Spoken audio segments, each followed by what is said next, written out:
দর্শক দেখুন, মাছ ধরার এক অদ্ভুত পদ্ধতি।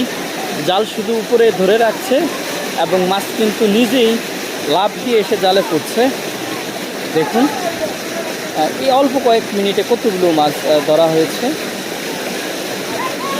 এবং প্রচুর মাছ কিন্তু এখানে ধরা পড়ছে এবং সবাই কিন্তু মাছ ধরছে। আপনারা দেখছেন যে আসলে এই মুহূর্তে কীভাবে মাছগুলো ধরা হচ্ছে, এক অদ্ভুত পদ্ধতি। শুধুমাত্র জাল ধরে রেখেছে এবং মাছ